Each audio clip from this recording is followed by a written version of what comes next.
We're going to be seeing a lot of new trends such as less and less bezels, better audio, better waterproofing, better battery life, better displays, and so much more. So I compiled the best smartphones we're going to be seeing this year to talk about in this video. And yes, there are so many to choose from, but these I think are going to be the most exciting. So starting off from Samsung, one of the companies that isn't afraid to give you everything you need right now, not drag it out for years and years and years. So their latest offering, the Samsung Galaxy S9, is going to be their flagship. It's coming very, very soon in just a couple months, and it will be an evolutionary upgrade. So in other words, Apple's S-Cycle upgrade, but from Samsung. There's going to be some mild design changes on the back. We're going to see a repositioned camera and sensor orientation. We're going to be seeing a slightly slimmer bezeled display. It'll look a little bit better, but overall, it's going to be design-wise very similar to what's currently out there right now with the Galaxy S8. Most of the changes will be happening on the inside with the new Snapdragon 845 series processor,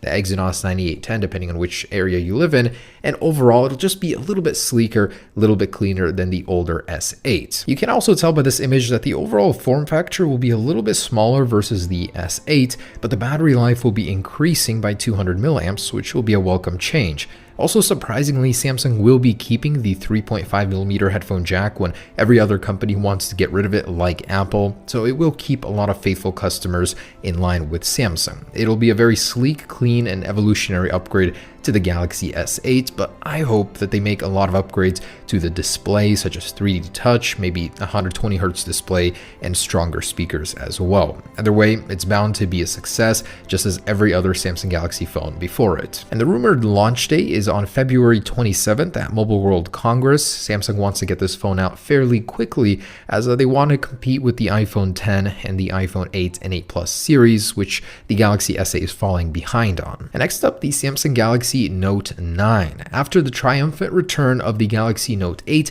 Samsung is definitely going to want to continue that momentum with the Note 9, the professional-focused tablet phone. Now, what can we expect from this year's version? So much like the Galaxy S9 and S9 Plus, the updates will be very minimal. It'll be an S upgrade for the Note series. So the display will be slimmed down just a little bit in the bezels, and this is all according to rumor. Of course, it will contain the Snapdragon 845 series processor, 8GB of RAM will remain, and the exciting thing, according to rumors, is that the Galaxy Note 9 will be Samsung's first smartphone to include an embedded fingerprint reader underneath the display. That's going to be really monumental and could drive a lot of annoyed iPhone 10 users over to the Galaxy Note series. Okay, and we're back talking about a folding phone from Samsung in 2018. Now, I actually included this in last year's list, but it never came to fruition. However, things are apparently changing this year, where rumors are saying towards the end of 2018, quarter 3, we will be seeing Samsung's long-awaited, long-rumored foldable or bending phone. And apparently the naming of this thing will also be competing with the iPhone 10, as it will be called the Samsung Galaxy X. On paper, it'll just look similar to the iPhone 10, I guess. A recent patent filing also from a few days ago suggests that this thing will have a 3D touch pressure-sensitive display in order to compete with Apple's version 3D touch. So that'll be a first on a Galaxy phone as well, as currently they have it, but not everywhere on the display this would. Now, if we look back in time, Samsung has apparently been working on this phone for over 5 years. The rumor mill has been churning out more and more rumors about this phone. It's crazy how long it has survived without being apparently a canceled project. So we'll have to see if it's true, but it just seems unlikely that it would happen, but the rumors don't give up on this phone. I really do want to see what comes of it. And of course, my most anticipated product, the iPhone 10 series in 2018. Will it be called the iPhone 10-2, the iPhone 11? I really don't know where the naming scheme is going to go, but there will be a new iPhone 10 and alongside it a larger iPhone 10 Plus. So this one was rumored to happen in 2017, but Apple delayed it as the production issues just for the basic iPhone 10 model were crazy. Anyways, this essentially will be a larger iPhone 10 with a 6.5-inch display instead of the current 5.7-inch. My main gripe coming from an iPhone 8 Plus to the iPhone iPhone 10 was that all of your content is scaled down, it appears smaller on the display, and this would fix that problem. It would give you a choice between a Plus Model 10 or just a regular iPhone 10 if you like the smaller comfort size. It's unlikely that there will be any features to differentiate the two, as they essentially will be the same product, just a larger version of it. Otherwise, the iPhone 10 2 series will have Apple's A11 chip. It'll be faster, possibly even a ProMotion display, 120 Hz. That would be great to see.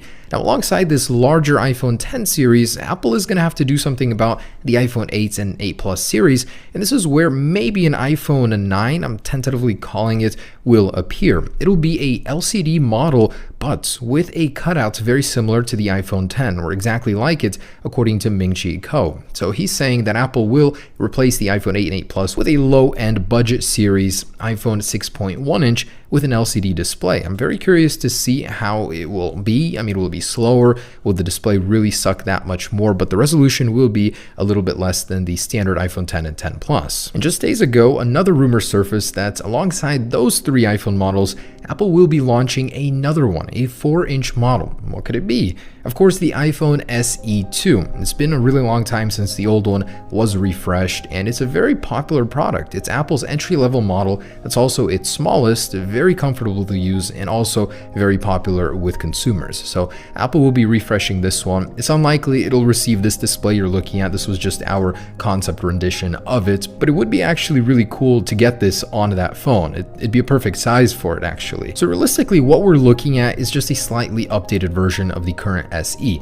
No, there will not be this drastic display change. It will have a faster Apple A10 processor, most likely. It could have a slightly better display, as currently it's using the same one since the iPhone 5S. Just overall, it'll be mostly the same. And this one is also one of my most anticipated Android phones, the OnePlus 6. Now, the OnePlus 5T was a great surprise. With an 18:9 aspect ratio display, it definitely caught up to the rest of the smartphone competitors in terms of display, but also surpassed most in terms of speed.